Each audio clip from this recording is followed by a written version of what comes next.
Welcome back to my channel. आज मैं episode 2 की एक्सप्लेनेशन देने वाली हूँ। तो एपिसोड की शुरुआत होती है मैनेजर किम के पास से और पता चलता है कि किम दोहयन यानी मैनेजर किम पहले एक लेजेंडरी सीक्रेट ऑपरेटिव था जो लाइफ और डेथ वाले डेंजरस मिशंस कंप्लीट करता था। फ्लैशबैक में दिखाया जाता है कि मैनेजर किम नॉर्थ कोरिया की स्पेशल यूनिट में घुस जाता है और साउथ कोरिया के खिलाफ काम करने वाले एक डिप्टी डायरेक्टर को किडनैप कर लेता है और उसे इम्जिन रिवर ब्रिज पर नॉर्थ और साउथ कोरिया की फोर्सेस के आमने सामने होती है।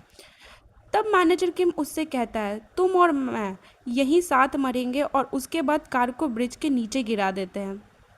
फिर स्टोरी थोड़ी इमोशनल हो जाती है। अब वाइफ की सीन दिखाने लगती है। उसकी वाइफ जिसका नाम यूजिन होता है अपनी डेथ से पहले मैनेजर किम से कहती है अब सिर्फ मिंजी के पापा बनकर जीना। इसके बाद मैनेजर किम अपनी सीक्रेट सर्विस छोड़ देता है और अपना पुराना डेंजरस पास पीछे छोड़कर सिर्फ अपनी बेटी मिंजी के लिए जीने लगता है। लेकिन उस रात मिंजी के साथ क्या हुआ ये भी एक रिवील होता है।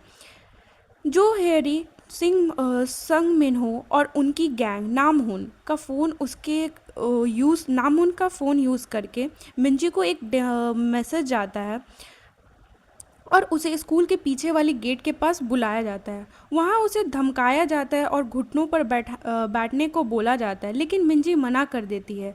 गुस्से में हैरी उसके सिर पर एक ईंट से अटैक कर देती है। मिंजी खून से लथपथ हो करके बेहोश हो जाती है। गैंग को लगता है कि मिंजी मर चुकी है, इसलिए मिन्हो और ऊ मिंचियोल को बॉडी को डिस्पोज करने के लिए बोलता है।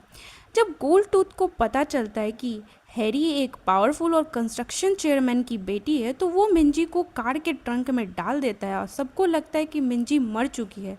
लेकिन उसकी स्माइल देखकर लगता है कि उसका कोई और प्लान है। प्रेजेंट में वापस आता है। मैनेजर किम हिडन 007 केस निकालता है और सीधा वो मिंचोल के हाइड आउट पहुँच जाता है। सिर्फ डोरबेल को बनाकर वो कुछ ही सेकंड्स में के सारे आदमियों को हरा देता है। फिर सिल्वर वायर से मिनचोल को पकड़ लेता है। यहीं से क्लियर हो जाता है कि मैनेजर के पुराने कमबैक में वापस आ चुके हैं, मतलब अपने पुराने रूप में। जब मिनचोल हंसते हुए कहता है कि हम लॉ से नहीं डरते हैं, हमें कुछ नहीं होने वाला, तब मैनेजर किम एक हैंडगन निकालता है और कहता है अगर माँ बाप को खो दो तो ऑर्फन कहलाता है और अगर हस्बैंड को खो दो तो विडो, लेकिन जिस माँ बाप का बच्चा चला जाए उसके लिए कोई वर्ड नहीं होते हैं।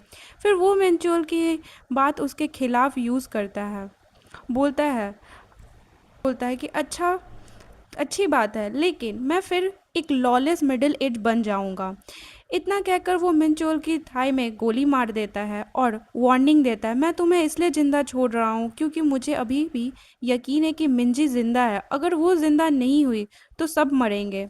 उसी वक्त मिंचोल के फ़ोन पर मैसेज आता है कि ये लड़की की बॉडी हैंडल कर ली गई है और फेंकने का मतलब रखने का पता चल चुका है। ये पढ़ते ही मैनेजर किम को लगता है कि मिंजी मर चुकी है। वो टूट जाता है और उनकी उसकी आंखों से आंसू निकल आते हैं। लेकिन ये आता है कि एपिसोड का सबसे बड़ा ट्विस्ट क्या है।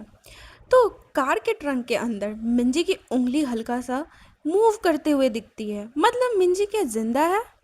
तो फिर मैनेजर किम को पुलिस स्टेशन ले जाया जाता है। वहाँ वो कुछ भी बोलने से मना कर देता है। जब पुलिस उसके फिंगरप्रिंट्स चेक करती है तो उसकी आइडेंटिटी साथ टॉप सीक्रेट लिखा होता है। देखकर सब शॉक्ड हो जाते हैं कि इसके फिंगरप्रिंट क्यों नहीं ले रहा है, मतलब क्या है ये। तभी उसके फ़ोन पर एक कॉल आता है और उस कॉलर आईडी पे नाम क्या लिखा आता है पता है, माई डॉटर, मतलब मिंजी का कॉल आता है। मैनेजर क्रम तुरंत पुलिस वाले को हटाकर फ़ोन उठाते और कांपते हुए बोलते हैं हेलो मिंजी। तो इसी के साथ उसे एहसास होता है कि उसकी बेटी शायद अभी भी जिंदा है, लेकिन डेंजर अभी ख़त्म नहीं हुआ। रेस्टोरेंट अटैक की फुटेज देखकर नॉर्थ कोरिया के एंटी साउथ इंटेलिजेंस ब्यूरो ने कंफर्म कर लेती है कि मैनेजर किम जिंदा है। इसलिए ब्यूरो के chief Yang Ryong special class warrior Kang Sang को साउथ कोरिया भेजता है, जिसका मिशन है फेक नंबर 66 का सर लेकर के वापस आना, मतलब फेक नंबर जो 66 जिसका नंबर होता है वो है किम का। साथ ही रिवील होता है कि जू कांग चान जो आज एक पावरफुल कंस्ट्रक्शन चेयरमैन है, पहले एक हायर्ड थग था और अपनी ब्यूरलिटी दम पर इतना पावरफुल बना। अब एपिसोड 2 ने सिर्फ स्कूल वायलेंस के केस नहीं दिखाया, बल्कि उसे मनी, पावर, क्राइम और नॉर्थ कोरिया के इंटेलिजेंस से कनेक्ट करके स्टोरी को और भी बड़ा और डेंजरस बना दिया है। और सबसे बड़ा सवाल अब ये है, क्या मैनेजर किम क्या मैनेजर किम वक्त रहते मिंजी को बचा पाएगा, या उसके सामने और भी बड़े दुश्मन खड़े होने वाले हैं।